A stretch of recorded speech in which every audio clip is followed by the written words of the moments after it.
Ontem eu conversei com os assessores de deputados, de senadores que estão nos Estados Unidos, que vão começar hoje esse périplo, né, lá para fazer a comissão, que é o Nelsinho Trade, mas tem lá o Rogério Carvalho também, e também o Jacques Wagner, ambos do PT, nessa comissão, para começar a ter uma interlocução ali com os setores, principalmente setores produtivos dos Estados Unidos. E hoje saiu uma informação que eu acho muito relevante.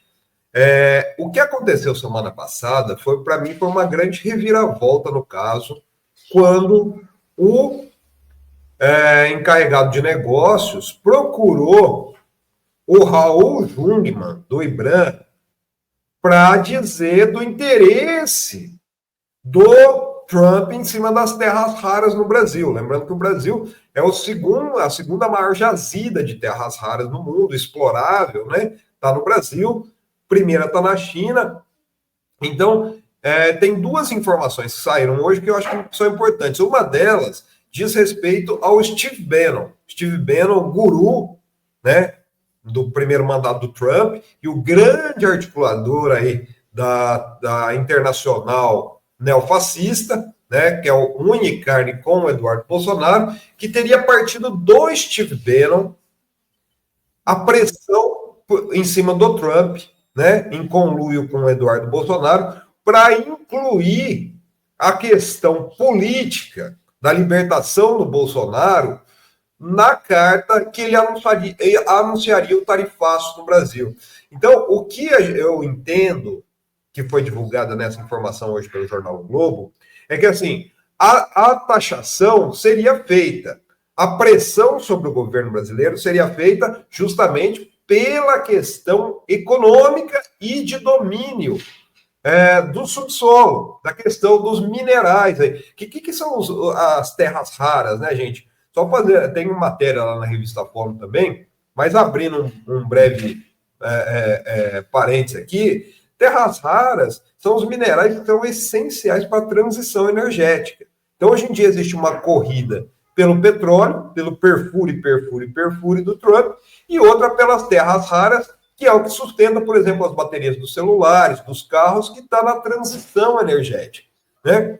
Então, esse tarifaço sobre o Brasil seria em razão dessa questão. O Bannon que teria intercedido junto ao Trump para colocar a questão política, porque daí não há negociação, é o que está acontecendo, né?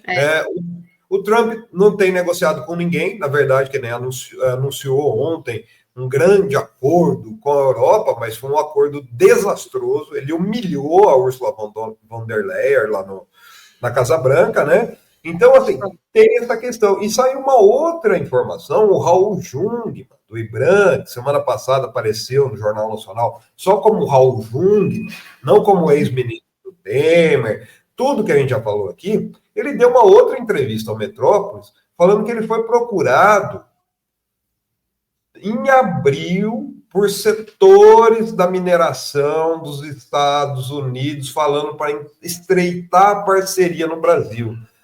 O que indica isso para mim, viu, Ana, que deixa muito claro, Belo, é que, assim, já havia o interesse e a intenção do Trump em taxar o Brasil, iniciar uma guerra tarifária contra o Brasil, por dois motivos que não tem nada a ver com o Bolsonaro.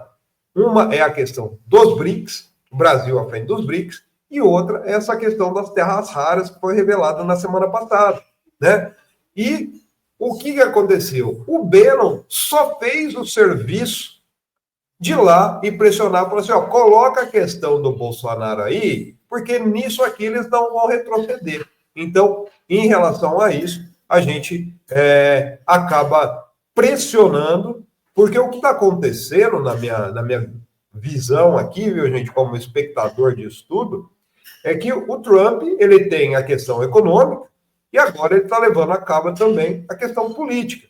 O que aconteceu, por exemplo, ontem, no acordo com a União Europeia, hoje tem um tweet grande da Marine Le Pen, que é a ultradireita, né, a direita que está indo para a ultradireita na França, criticando o acordo. criticando, falando que acaba. É como se ela tivesse falando, acaba com a soberania da França, né? Então ela está criticando o acordo do que fez com a Ursula von der Leyen e ela vai fazer a campanha em cima do quê? Eu posso fazer um acordo melhor com o Trump, porque eu sou meu amigo.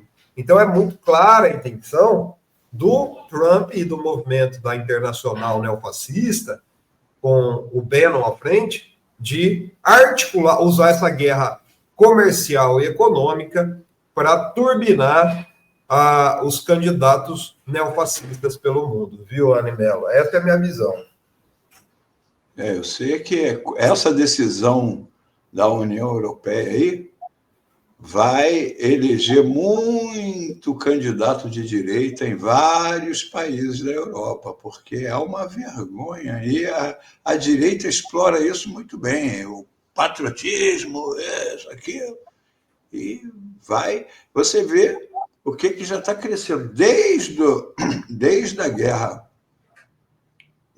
da Rússia com a Ucrânia, quando a Alemanha se posicionou acoelhada lá com o negócio do gasoduto, com tudo, aos Estados Unidos e comprando a versão da Ucrânia, a direita está papando tudo que é eleição, ou com um crescimento grande. Não chegou a ganhar na Alemanha, mas cresceu. Com essa decisão de agora, é mamão no mel. E a gente tem 3 anos e meio ainda, né, gente, de governo Trump. Isso que é o assustador, né? São só 6 meses. 3 anos e meio. Nesses 3 anos e meio vão acontecer eleições em muitos países, inclusive no Brasil, muitos países da Europa, né? E essa questão, essa guerra comercial vai entrar, lógico, na pauta desses candidatos de ultradireita, até pela proximidade do Trump. Com certeza o Trump vai posar ali, né, do lado de Marine Le Pen, falar, não, nós vamos conversar e vamos negociar. Porque o que aconteceu com essa taxação, por exemplo, qual que é a principal crítica dela? Ela tem razão, né? Ela tem razão. Tinha produto da França, por exemplo, queijo, que é muito exportado para os Estados Unidos, vinho, que a taxa era de 4,8%, né? O imposto era de 4,8%. O Trump jogou 30%. Daí, na negociação, ficou em 15%. Daí, o Trump falou, é um acordo histórico. E os aliados, muitos aliados dele, olha que beleza, não sei o quê. A própria Ursula von der Leyen, né, ela acabou se calando, não falou muito sobre isso. Mas, na real, o que aconteceu foi um aumento em 3 vezes do imposto, por exemplo, sobre os queijos franceses, para entrar no mercado americano. Né? Ele joga lá em cima, como ele tem jogado para o Brasil, 50%. Se ele colher metade disso, ótimo. Né? Vai subir, vai estar além da taxa que já se paga. Então, é um cenário muito delicado que mostra que o Trump, ele falou, numa entrevista, se não me engano, em maio, que ele ia mandar no mundo, vocês lembram disso? Xerife do mundo.